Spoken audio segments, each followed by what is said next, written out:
ইসলামের মাসালা এটাই, তাদের জন্য জবাইটা নিজে করাই উত্তম, কারণ নিজে কষ্ট করে পয়সা দিয়ে কিনে আরো ভালো হয় যদি 2-4 দিন লালন পালন করে দিলের সঙ্গে মহব্বত লাগিয়ে এরপর শেষের দিন নিজের হাতে গোসল করিয়ে প্রস্তুত করে যখন পশুর গলায় ছুরি চালাবে, ছুরিটা শুধু পশুর গলায় চলবে না, নিজের নফসেও বিরাট কোরবানি হবে। তো কোরবানি যখন একজন মানুষ করে, এর আগে যে দোয়াটা আছে, যে দোয়াটা আল্লাহ রাসূল সাল্লাল্লাহু আলাইহি ওয়াসাল্লাম পড়তেন, শুধু বিসমিল্লাহ আল্লাহু আকবার বললে হয়ে যায়, মৌলিক কাজ হয়ে যায়, পশুর গোশত হালাল হয়ে যায়। কিন্তু এর আগে একটা লম্বা দোয়া আছে, যে দোয়ার মধ্যেও মৌলিকভাবে আয়াতটাই উঠে আসে, যেটা ইব্রাহিম আলাইহিস সালাম বলেছিলেন আল্লাহ রাব্বুল আলামিন, আল্লাহ আমিনকে লক্ষ্য করে, ইন্না সালাতি ওয়া নুসুকি ওয়া মাহইয়ায়া ওয়া মামাতি লিল্লাহি রাব্বিল আলামিন। নিশ্চয়ই আমার নামাজ, আমার কোরবানি, আমার জীবন, আমার মরণ সব একমাত্র আল্লাহ রাব্বুল আলামিনের জন্য। মানে একটু আগে খালি আল্লাহর জন্য ঈদের নামাজই পড়লাম, বিষয়টা এমন না। এখন শুধু আল্লাহর নামে পশুই জবাই করছে, বিষয়টা এমন না। আরে যেমনি ভাবে নামাজ আল্লাহর জন্য, যেমনি ভাবে কোরবানি আল্লাহর জন্য, আরে আমার জীবনটাও তো আল্লাহর জন্য, আমার মরণটাও তো আল্লাহর জন্য, শুধু পশু না। আল্লাহ যদি আজকে আমাকে ডাকবেন, আমাকে আদেশ করেন, আমি প্রয়োজন নিজের জানটাও তো কোরবান করে দিতে পারবো। এমনকি এক জান যদি কোরবান করি, তাতেও তো তৃপ্তি মেটার কথা না। এক সাহাবী যুদ্ধের মাঠে গ্রেফতার হয়ে গিয়েছিলেন খ্রিস্টান বাহিনীর হাতে। খ্রিস্টান বাহিনী ধরে নিয়ে গেল, তাদেরকে নিয়ে হাজির করলো খ্রিস্টান বাদশার সামনে। বাদশা প্রথমেই তাদেরকে না মেরে, প্রথমে তাদের ব্যাপারে যেহেতু আগ থেকেই জানতো যে মুসলমানের বৈশিষ্ট্য হলো যুদ্ধের মাঠে সংখ্যায় থাকে খুব কম, কিন্তু সফলতায় থাকে অনেক বেশি এগিয়ে। অল্প কয়েকজন মিলে কিভাবে যেন বিশাল বাহিনীকে পরাজিত করে ফেলে।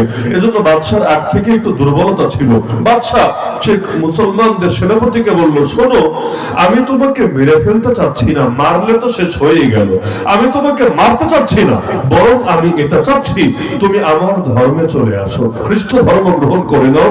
প্রতিভার মূল্যায়ন আমি করতে চাই, প্রতিভাকে ধ্বংস করতে চাই না। তুমি যদি আমার ধর্ম গ্রহণ করো, আমি তোমার সর্বোচ্চ মূল্যায়ন করব। মুসলমান আর তোমার কয় টাকা দিত, আমি তোমার এই দিব। তোমার আর কত বড় পদ দিতে পেরেছিল, আমি আমার বিশাল বাহিনীতে এই পদ দিয়ে দিব।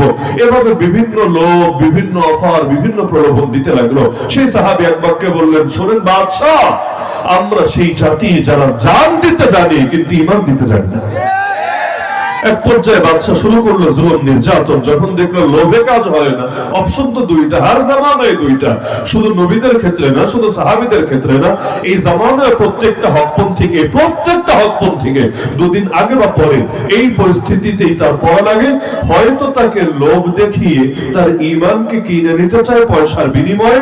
যদি পারে তো পারলো, আর যদি না পারে তাহলে আঙ্গুল বাঁকা করে যেভাবে ঘি ওঠানোর চেষ্টা করে, ওরাও চেষ্টা করে যে কোনো ভাবে আলেমদেরকে জেলে ভরে রিমান্ডে নিয়ে হাতে হাত করা লাগিয়ে বিভিন্ন ভাবে নির্যাতন করে তাদের মনোবল ভেঙে দিতে এবং তাদের দ্বারা নিজেদের ধান্দাবাজিগুলো পূরণ করিয়ে দিতে।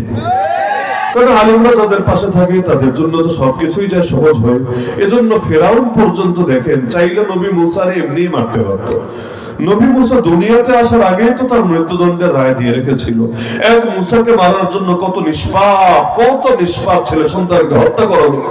ওই মুসা যখন বড় হলেন, ওই মুসা যখন নবুয়ত প্রাপ্ত হলেন, ওই মুসা যখন দাওয়াত শুরু করলেন, এখন তাকে মারতে আমার জবাবদিহি কেন লাগবে? ফেরাউন তো আর গণতান্ত্রিক দেশের গণতান্ত্রিক সরকার না, সে হলো স্বৈরাচারী। তার আবার কিসের জবাবদিহিতা? ওর দেশে তো ওই রাজা, ওই খোদা, ওই সব ওর বিরুদ্ধে আওয়াজ তুললে তো কল্লাই বাকি থাকবে না, সে মেরে ফেললেই তো পারে। কিন্তু না, সে দেখলো যদি এভাবেই মেরে ফেলে নবী মুসাকে, তাকে তো মারতে পারবে, ব্যক্তিরা হয়তো মারতে পারবে, কিন্তু তার আদর্শকে মারতে পারবে না। বরঞ্চ মানুষ আরো বেশি তার ব্যাপারে ঝুঁকে পড়বে। তারা যখন দেখবে একটা মানুষকে মেরে ফেললো জুলুম বশত, তারা চিন্তা করবে কি ছিল তার মাঝে, কেন চ্যালেঞ্জ মনে করলো বাদশা নিজে। তার মানে তার আদর্শের মধ্যে অবশ্যই ভালো কিছু আছে। এজন্য কখনো বিপ্লবীদেরকে মেরে দমানো যায় না। বিপ্লবীদেরকে যত মারে, বিপ্লব আগ্নেয়গিরির তপ্ত লাভার মতো তত বেশি বিস্ফোরিত হতে থাকে। দুনিয়ায় সব জালেম একই ভুল করে, একই ভুল। তারা ভাবে জামানের হোসেনদেরকে মারলে, জামানের আবরার ফাহাদদেরকে মারলে, জামানের আবু সাইদদেরকে মারলে, জামানের ওসমান হাদিদেরকে মারলে মনে হয় বিপ্লব থেমে যায়, মনে হয় দ্রোহের আগুন নিভে যায়, মনে হয় মানুষের চেতনা হারিয়ে যায়। আরে পুরোটাই ভুল ধারণা। বরঞ্চ তাদেরকে জিন্দা রাখলে, কোনোভাবে তাদেরকে বিতর্কিত করতে পারলে ওদের ঠান্ডা ঠিকই পূরণ হতো। কিন্তু যখন যখন মেরেই ফেলে, যখন জমিনে রক্ত ঝরেই যায়, মানুষের ভেতরে তারা চিরকালের জন্য অমর হয়ে বেঁচে হয়। আরে একা থাকলে আর কয়দিনই থাকতো, একা থাকলে আর কয়জনের কাছে পৌঁছাতো, কিন্তু যখন রক্ত ঝরে, যখন শাহাদাত বরণ করে, প্রতিটা বিপ্লবীর হৃদয়ে চিরকাল তারা এক আজীব প্রেরণা যোগাতে থাকে। যখনই পৃথিবীতে নতুন করে আজিজ মাথাচাড়া দেয়, হুসাইন বা মুমিনদের দিলে আবারও জিন্দা হয়ে যায়। যখনই কোনো স্বৈরাচারী মাথাচাড়া দেবে, আগামী দিনে দেখবেন আবার আবু সাইদরা, আবার ওসমান হাদিরা জীবিত হয়ে বিপ্লবের আগুন জ্বালাবে যুবকদের কলিজার ভিতরে।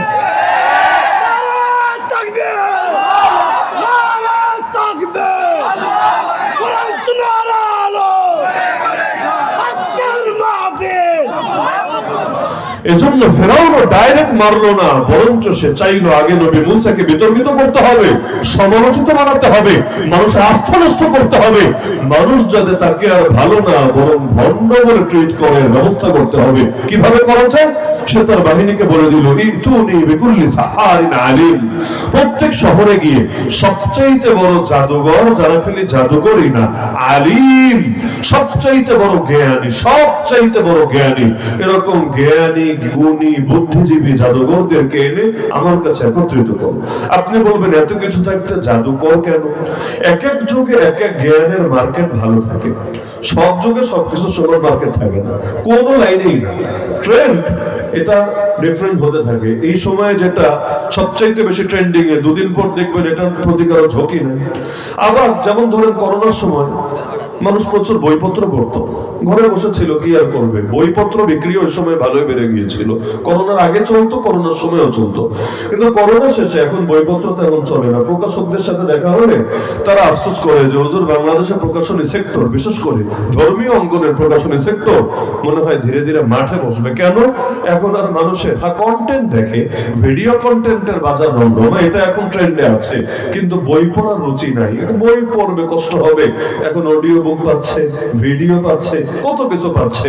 একটা বই পড়তে যাওয়া লাগে অনেক সময় 1 ঘন্টা, এর চাইতে বেশি কথা শোনা যায়। দেখা যায় এটা পরিবর্তন হচ্ছে। এক সময় বাংলাদেশে সুর ছাড়া তো ওয়াজই হতো না, আমরাই তো আমাদের ছোটবেলায় এটা পেয়েছি। ওয়াজ মানে হলো সুরের বন্যা, ওয়াজ মানে হলো কেচ্ছা কাহিনী, ওয়াজ মানে হলো গাল গল্প। আর তখন যে সব ওয়াজই এমন হতো বিষয়টা এমন না, তবে 100-র মধ্যে অন্তত 95টা এমনই ছিল, এর বাইরে কিছু কল্পনাই করা যেত না। অথচ এখন পুরো বাংলাদেশে সবচাইতে শীর্ষ আলোচকদের যদি তালিকা করা হয়, মনে করেন 10 জন 20 জনের নামও যদি তালিকা করেন, এর মধ্যে সুরেলা কয়জন থাকবে আর সুর ছাড়া কয়জন থাকবে? আমার তো মনে হয় উল্টা সংখ্যাটাই বেশি হবে। মানুষ এর ভেতর এখন জাগরণ ছড়িয়ে পড়েছে। যুবকদের ভেতর এক বিদ্রোহের আগুন, এক বিপ্লবের আগুন দাউ দাউ করে জ্বলে।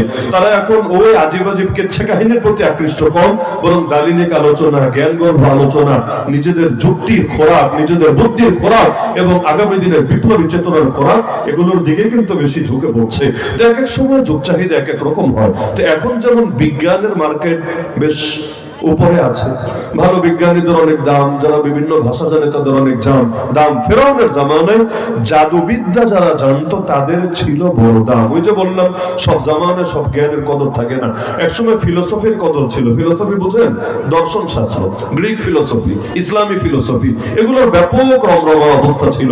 অথচ এখন এগুলোর প্রতি মানুষের আগ্রহই নেই, আকর্ষণই নেই, এগুলোর ফালতু জিনিস মনে করে। তাহলে ফেরাউনের জামানা সবচাইতে দামি জ্ঞানের নামই হলো জাদুবিদ্যা।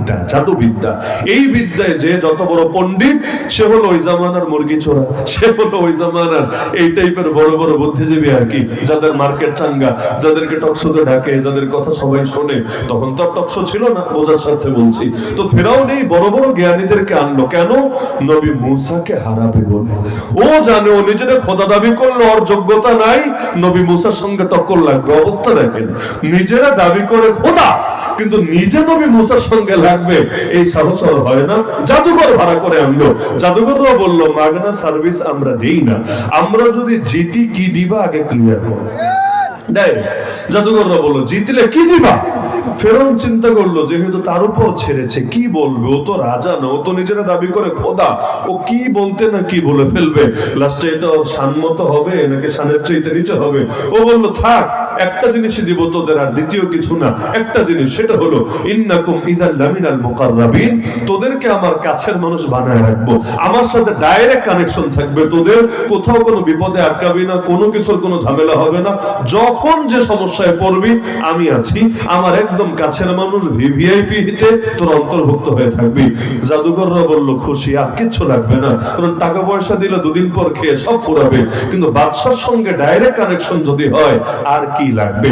এজন্য দেখেন না, যখন যেই দল ক্ষমতায় থাকে, যখন যেই দল ক্ষমতায় থাকে তাদের সঙ্গে যাদের ভালো সম্পর্ক থাকে, পয়সাপাতি কম না বেশি এটা বিষয় না, ভাবে ওদের পায় মাটিতে পড়ে না, ধরাকে সরা জ্ঞান করে, মানুষে মনে করে না, এমনকি অন্যের টাকারও নিজের টাকা মনে করে।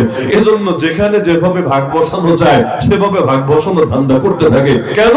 কারণ যারা ডাইরেক্ট রাজার সাথে সম্পর্ক রাখে তারাই রাষ্ট্রের মধ্যে সবচাইতে নিজেদেরকে বড় মনে করে থাকে। তো ফেরাউন এই সুযোগটা দিল জাদুঘরদেরকে, জাদুঘররা বলল কবুল।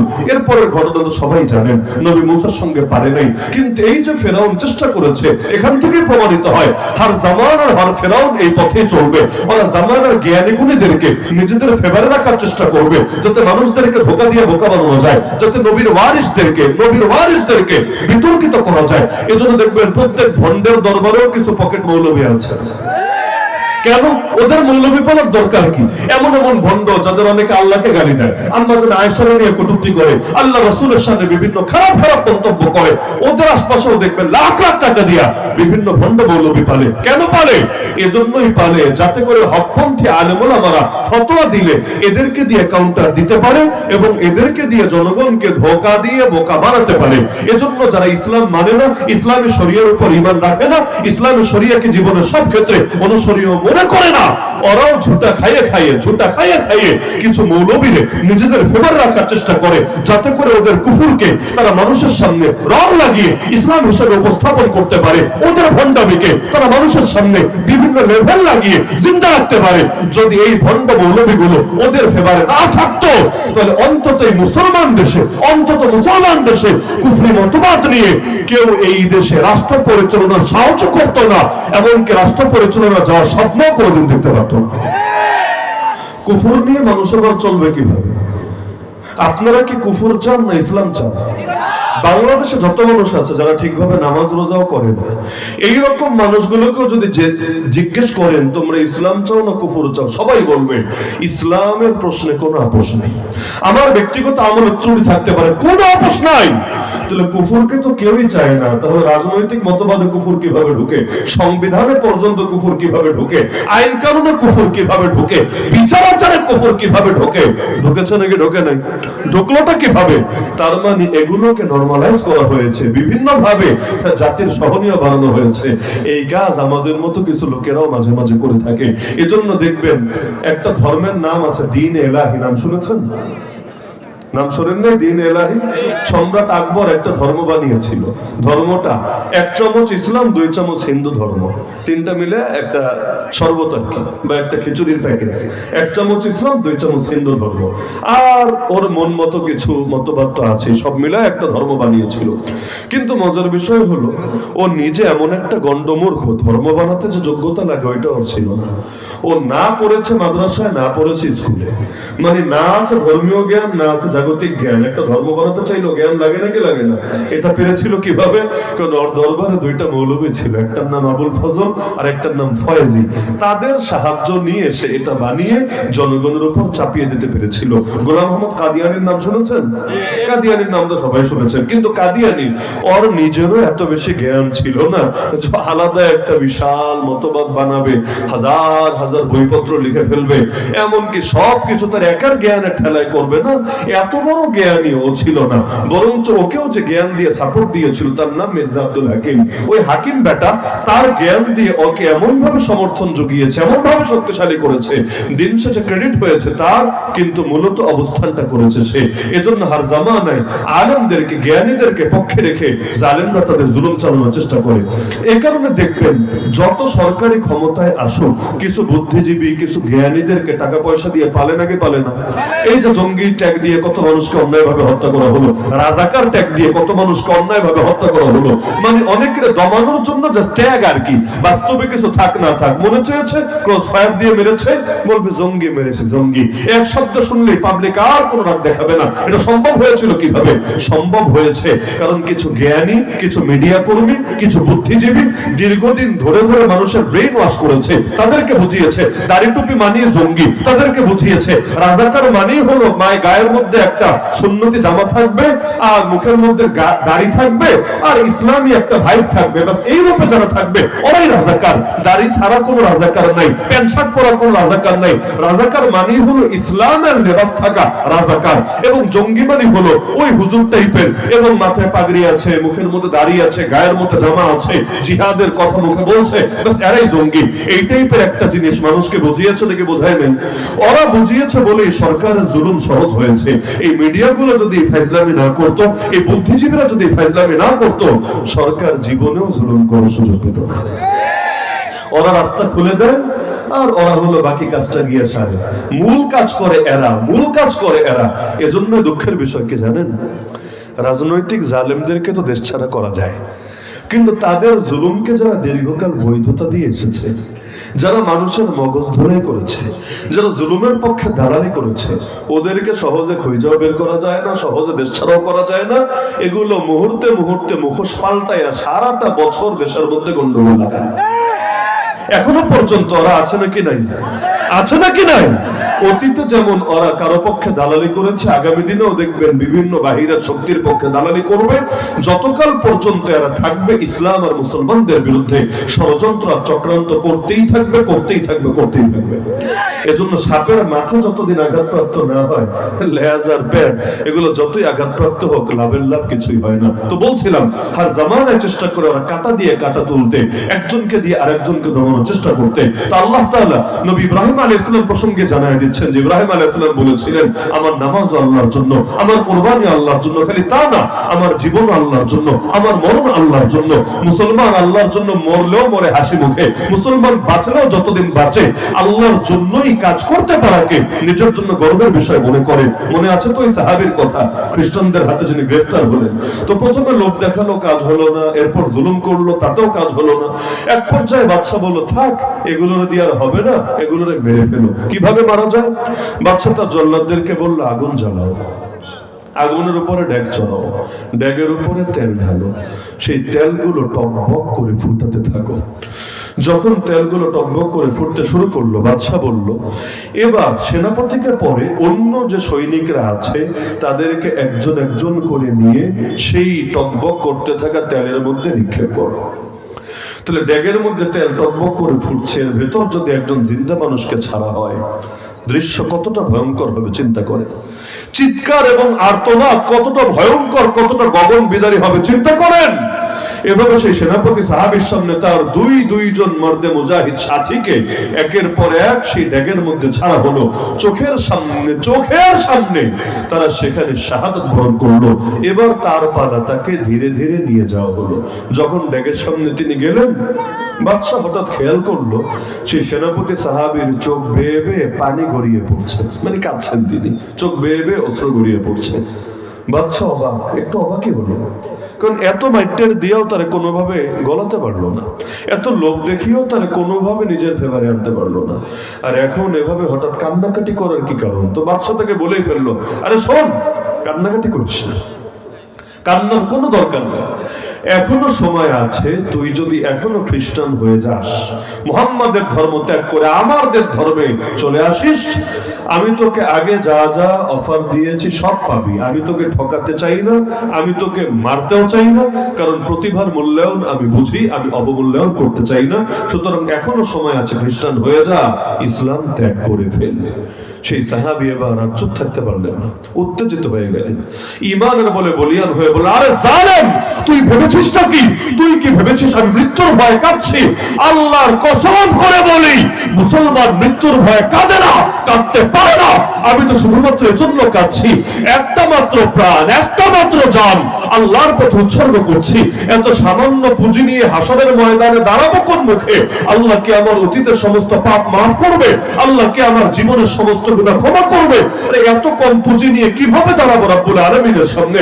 আমার যদি আরো কয়েকটা প্রাণ থাকতো, অন্তত আমার গায়ে যেই পরিমাণ পশম আছে এই পরিমাণ জীবন যদি আমার থাকতো, আর প্রত্যেকটা জীবন আল্লাহর পথে আমি কোরবান করতে পারতাম, উৎসর্গ করতে পারতাম, তাহলে না কিয়ামতের দিন বড়সড় পুঁজি নিয়ে দাঁড়াতে পারতাম। আমার তো বড় ভয় হচ্ছে, এত সামান্য পুঁজি নিয়ে দাঁড়াবো কোন মুখে? এটা বলে আবারও কান্না শুরু করলেন।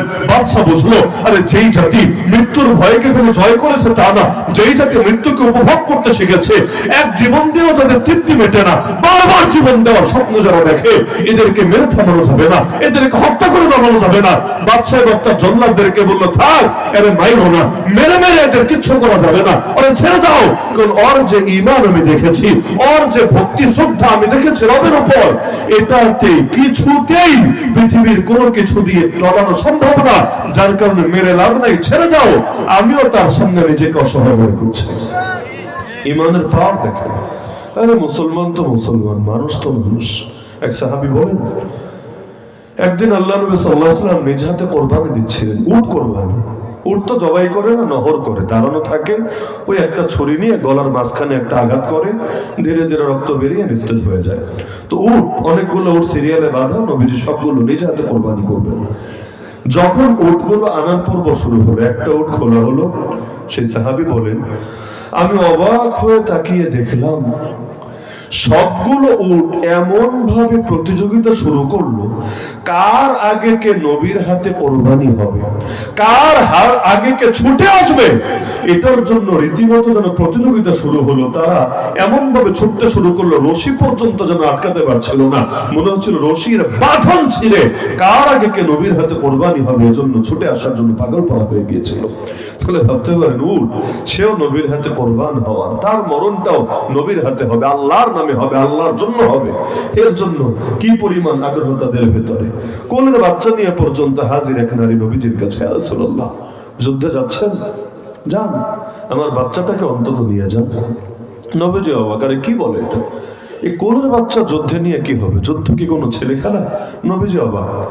সেই নারী বলছে, ইয়া রাসূলুল্লাহ, সব জানি, সব বুঝি, আমার দুধের মানিক যুদ্ধের মাঠে কোনো কাজে আসবে না, এটা আমি না বুঝলে কে বুঝবে? সব বুঝি, কিন্তু কি করব বলেন? বড় যারা ছিল, প্রাপ্তবয়স্ক যারা ছিল, ওদেরকে তো আগেই পাঠিয়েছি, ওরা তো প্রাণ নিয়ে ফিরে নাই, কেউ ফিরে নাই। এখন আমার ঘরে প্রাপ্তবয়স্ক কোনো পুরুষ নাই, আর আমি তো নারী, আমি যদি যেতেও চাই আপনি অনুমতি দিবেন না, বাহিনীর সাথে আমাকে নিবেন না। কিন্তু দিল তো মানে না, মন তো সয় না। আরে আপনি যাবেন, আপনার সাহাবীরা যাবেন জিহাদের ময়দানে গিয়ে জান্নাতের বাজারে জান্নাতের সওদা করবেন রবের সাথে, আমি অভাগী, আমার অশান্ত মনকে শান্ত করব কি বলে? যুদ্ধের মাঠে কখন জানি কি হয়ে যায়, কখন জানি আপনার উপর কোন আঘাত নেমে চলে আসে। ইয়া রাসূলুল্লাহ, যদি এমন কিছু ঘটে, চিরকাল তো ছটফট করে করে মরবো, আমি আমার মনকে সান্ত্বনা দিব কি বলে? সুতরাং ইয়া রাসূলুল্লাহ, যার যতটুকু সাধ্য সে তো তাই করবে, সাধ্যের বাইরে বোঝা তো আল্লাহ চাপিয়ে দেয় না। আমার যা ছিল আমি তাই এনে দিলাম আপনার কাছে, নিয়ে যান না আমার বাচ্চাটাকে। যদিও সে তীর চালাতে পারবে না, বর্ষা চালাতে পারবে না, তলোয়ার চালাতে পারবে না, কিন্তু এতটুকু তো পারবে, কোন সাহাবীর করে দিয়ে রাখবেন আমার বাচ্চাকে। জালেম যখন আপনার বুকে তীর মারবে, আপনার বুকে বর্ষা মারবে, আপনার বুকে কোনো আঘাত চালাবে, তখন সেই সাহাবী ঢাল হিসাবে আমার বাচ্চাটাকে আপনার বুকের সামনে পেতে ধরবে। জালেমের তীর এসে, বর্ষা এসে আমার বাচ্চার বুকটাকে ফোরফোর করে দিয়ে যাবে, কিন্তু আমার সন্তানের প্রাণের বিনিময় হলো আপনার প্রাণ তো হেফাজতে থাকবে। হাসরের ময়দানে আল্লাহর সামনে দাঁড়িয়ে গর্ব করে বলতে তো পারবো, আয় আল্লাহ, আমি শহীদের মা, আমার সন্তান তার জান কোরবান করেছে তোমার নবীর হেফাজতের জন্য।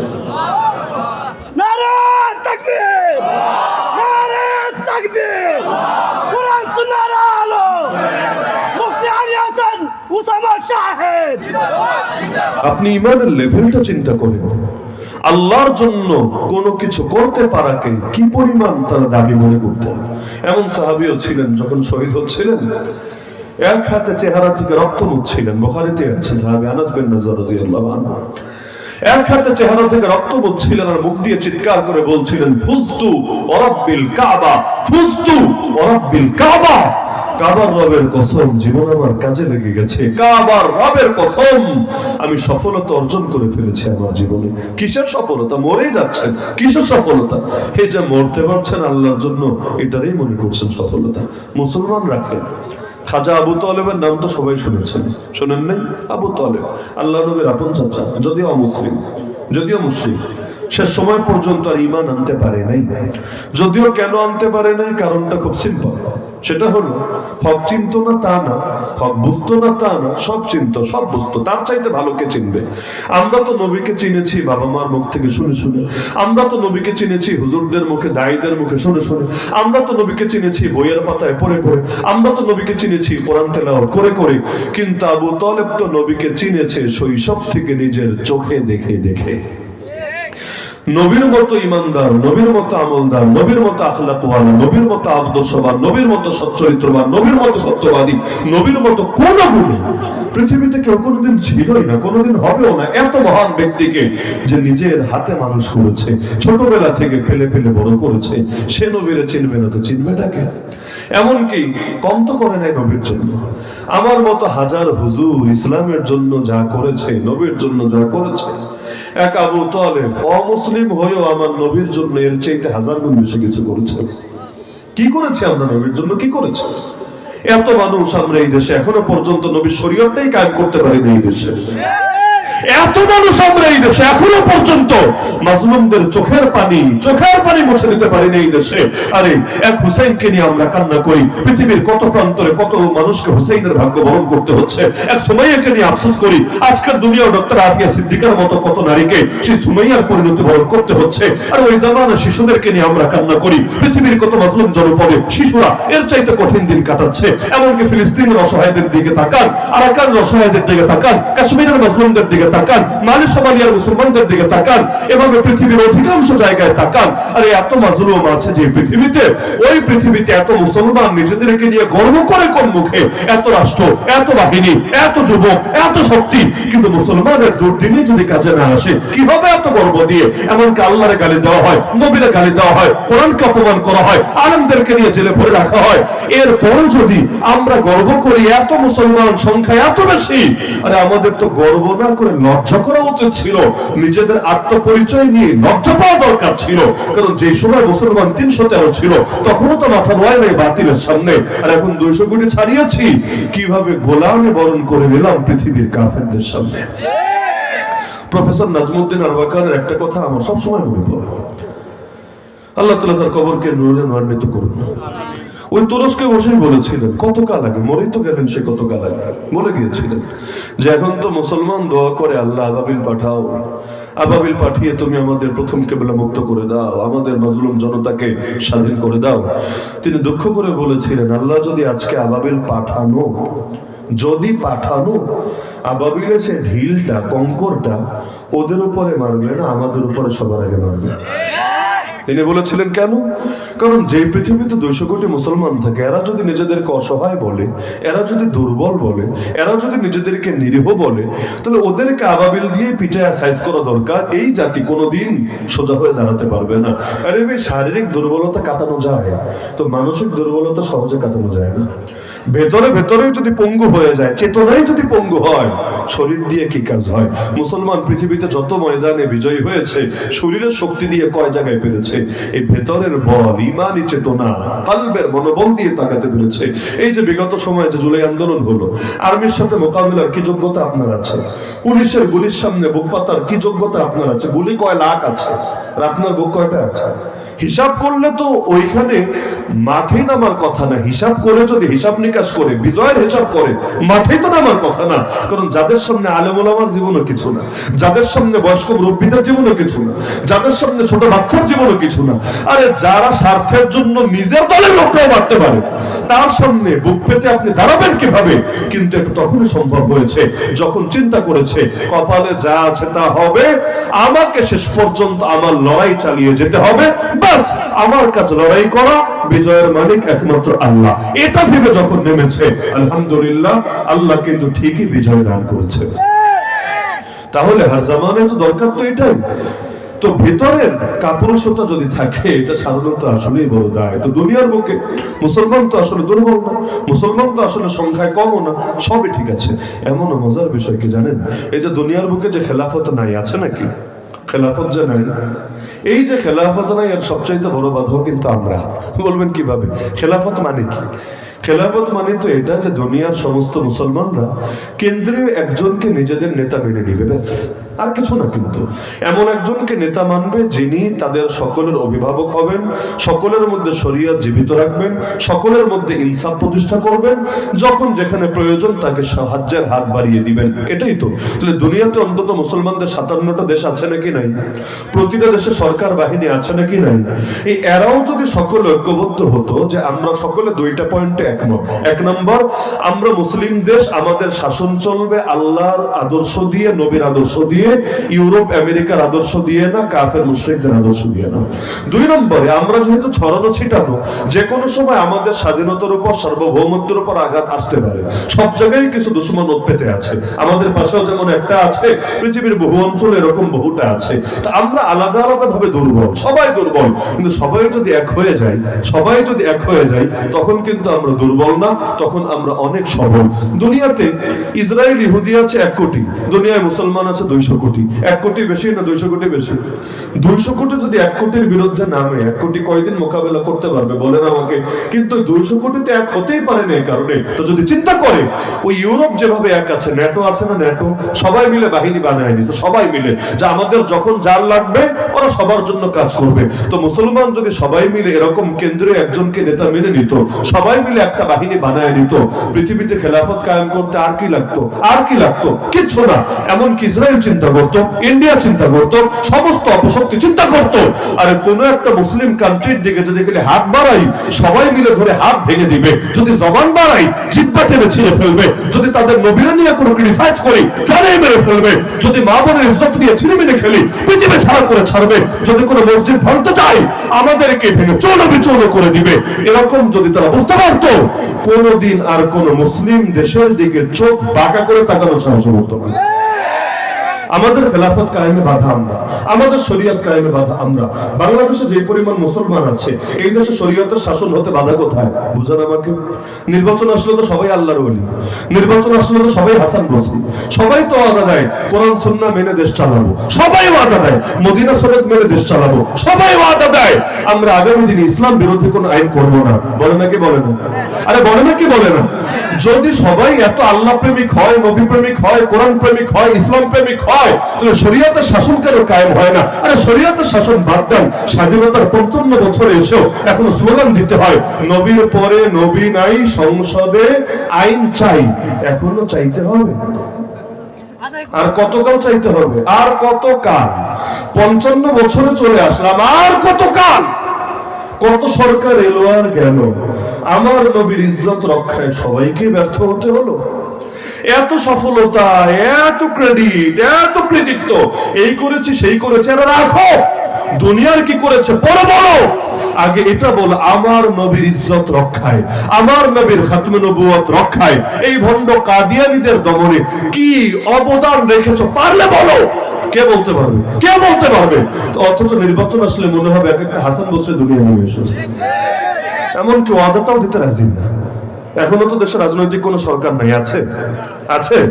আপনি কি ওয়াদা নেন ভাই তোমারে ভোট দিব, একদম আমার ভোট, আমার ফ্যামিলির ভোট, আমার বংশের ভোট, সব ভোট দিব, কিন্তু শর্ত হলো তুমি আমাকে লিখিত ওয়াদা দাও, তুমি ক্ষমতায় গিয়ে বা পার্লামেন্টে গিয়ে তুমি খাতমে নবুয়তের পক্ষে, আমার নবীর ইজ্জতের পক্ষে কথা বলবা এবং কাদিয়ানীদেরকে অমুসলিম ঘোষণা করার জন্য যে লড়াই করা লাগবে সেই লড়াই করবা, লিখিত দাও।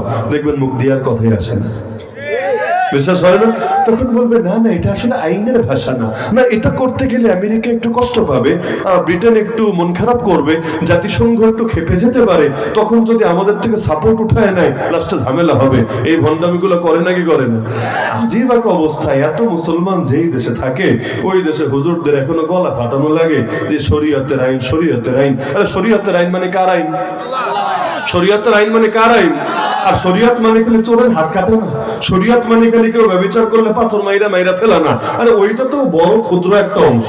ইসলামের মোট অংশের কয় পার্সেন্ট হবে এই বিচারগুলো? কয় পার্সেন্ট? 10% তো না। তো বাকি অংশগুলো কি? শরীয়ত মানে কি? শরীয়ত মানে কি চুরি বন্ধ করা না, শরীয়ত মানে কি দুর্নীতি বন্ধ করা না, শরীয়ত মানে কি জুলুম দূর করা না, শরীয়ত মানে কি ঘুষের বিরুদ্ধে ব্যবস্থা নেওয়া না, শরীয়ত মানে কি বৈষম্য দূর করা না, শরীয়ত মানে কি গরিবের হক আর কেউ যাতে বাড়তে না পারে এই ব্যবস্থা করা না। শরীয়ত মানে এই যে দেশের মধ্যে যত অন্যায় যত দুর্নীতি ছড়িয়ে গিয়েছে রন্ধে রন্ধে এগুলো রোধ করা না। শরীয়ত মানে দেশে চাঁদাবাজি বন্ধ করা না, সন্ত্রাস ডাকাতি বন্ধ করা না, সবই তো শরীয়ত। তাহলে এগুলো কায়েম করতে বাধা কোথায়? কায়েম করতে বাধা কোথায়? সব মুসলমান দিয়ে ভরে গেছে, আল্লাহ এবং তার নবীর পক্ষে দাঁড়ানোর লোকই কমে গেছে। অথচ আবু তালেব অমুসলিম, কিন্তু আবু তালেব বলেছিল, শোন কুরাইশ, মুহাম্মাদের গা টাচ করতে হলে আমার লাশের উপর পাড়া দিয়ে যেতে হবে। কে বলেছে? কোন মুসলমান না, আবু তালেব এক অমুসলিম নেতা। মুহাম্মাদের গায়ে টাচ করতে হলে আমার কবরের উপর পাড়া দিয়ে যেতে হবে। হাত্তা ওয়াসাদা ফি তুরাবি দাফিনা। এজন্য যতদিন আবু তালেব জীবিত ছিল নবীর বেশি ক্ষতি করতে পারে নাই। আবু তালেব মাথার উপর ছায়া হয়েছিলেন। যে 3 বছর নবী জেল খেটেছেন তখন আবু তালেব সঙ্গ ছাড়ে নাই। আবু তালেবের তো কোনো অপরাধ নাই আবু জাহালদের চোখে, তারপরও আল্লাহর নবীর সঙ্গে থেকেছে, না খেয়ে খেয়ে কষ্ট করেছে। ওই আবু তালেব ইসলামের জন্য যা করেছে আমরা মুসলমান হয়েও তো আজও পারিনি তা করতে। আল্লাহ হেফাজত করুন। যদিও কালেমা নসিব হয় নাই শেষ মুহূর্তে গিয়ে। কেন? ওই যে বলেছিলাম জীবন মরণ কার জন্য হওয়া লাগে? আল্লাহর জন্য। আবু তালেবের একটা জায়গায় একটু প্যাচ লেগেছিল। আবু তালেব বলেছিল নবীকে, শোনো ভাতিজা, লাউলাল মালামাতু আও হাজারু মাসাব্বাতিন লাওয়াজাদতানি সামহাম বিযাকা মুবিনা। যদি গালি খাওয়ার ভয় না থাকতো, মানুষের সমালোচনার ভয় না থাকতো, আমি তোমার ধর্মের জন্য উৎসর্গ হয়ে যেতাম। তাহলে হলো না কেন? যে আমি যদি তোমার ধর্ম গ্রহণ করি মানুষ আমারে খারাপ বলবে, মানুষ আমারে গালি দিবে, মানুষ আমারে নিন্দা করবে। এমনকি যখন মরে তখন নবী গিয়ে বুঝাচ্ছিলেন, শোনো চাচা, খালি একটা বার কালেমা পড়ো, আর কিছু লাগবে না, একটা বার। আমি দায়িত্ব নিচ্ছি, আল্লাহর কাছে সুপারিশ করবো। আবু তালেব রেডি, কালেমাটা খালি পড়বে। আবু জাহেল গিয়া বলে, বেড়া, সারা জীবন থাকলি বাপদাদার ধর্মের উপরে, মরার আগে ধর্ম পাল্টাবি? মরার আগে ধর্ম পাল্টাবি? তা ওই পিচ্ছি বলা মানে ধর্ম? তোর ভাতিজা, এটার বয়স কত? নাক টিপলে দুধ বের হবে, এদের ধর্ম? তুই বাপ দাদার ধর্ম ছাইরা, পূর্বপুরুষের ধর্ম ছাইরা এদের ধর্ম গ্রহণ করবি? তুই মরার পর বদনাম হবে না? মানুষ খারাপ বলবে না? এই যে কান পড়া যখন দিল, উস্কানি দিল, আবু তালেব বলল, থাক, আমি আর কালেমা পড়লাম না, আমি জাহান্নামকেই প্রাধান্য দিলাম, কিন্তু আমি লজ্জিত হতে পারবো না। নাউযুবিল্লাহি মিন যালিক। এই পাছে লোকে কি না বলে এই এক চিন্তা করে শেষ মুহূর্তেও পারেন এই কালেমা পড়তে। আল্লাহ হেফাজত করুন। সুতরাং হযরত যেহেতু চলে এসেছেন, আলোচনা আমি দীর্ঘ করছি না। মূল বার্তাটা আমি বলেছিলাম যে জীবনটা একটা উদ্দেশ্যকে সামনে রেখে হওয়া দরকার। সে উদ্দেশ্য হবে আমাদের বেঁচে থাকা কার জন্য, আমাদের মরে যাওয়া কার জন্য? তো বেঁচে থাকা মরে যাওয়া সব যেহেতু আল্লাহর জন্য, সুতরাং আসেন সকলে প্রতিজ্ঞাবদ্ধ হই, যতদিন আল্লাহ হায়াতে রেখেছেন, জানি না কয়দিন আছে, যতদিন আল্লাহ হায়াতে রেখেছেন শেষ দিন পর্যন্ত, শেষ মুহূর্ত পর্যন্ত আল্লাহর পথে এবং আল্লাহর আদর্শ প্রতিষ্ঠা করার জন্যই হবে আমার লড়াই। এর জন্য যদি জান দেওয়া লাগলে জান দিব, মাল দেওয়া লাগলে মাল দিব, জেলে যাওয়া লাগলে জেলে যাব, যত কষ্ট করা লাগে সব করব, কিন্তু যতদিন বাঁচবো বাঁচাও যাতে আল্লাহর জন্য হয়, যখন মরবো মরাও যাতে আল্লাহর জন্য হয়, অন্য কোনো কিছুর জন্য না হয়। পারবেন তো ইনশাআল্লাহ? রাজি আছেন তো ইনশাআল্লাহ? আমাদের সব আল্লাহর জন্য। কাউকে মহব্বত করলে মহব্বত কার জন্য? ঘৃণা করলে ঘৃণা কার জন্য? রাজনীতি করলে রাজনীতি কার জন্য? বিচার করলে বিচারটাও কার জন্য? প্রতিটা জিনিস বন্ধুত্ব শত্রুতা থেকে শুরু করে সবকিছু আল্লাহর জন্য। এটা যদি বানাতে পারেন ইনশাআল্লাহ আল্লাহর খাঁটি ওলি হয়ে দুনিয়া থেকে যাবেন। আল্লাহ সবাইকে কবুল করুন, আজকের এই মাহফিলকে কবুল করুন। আমিন। ওয়া আখিরু দাওয়ানা আলহামদুলিল্লাহি রাব্বিল আলামিন। আসসালামু আলাইকুম ওয়া রাহমাতুল্লাহি ওয়া বারাকাতুহু।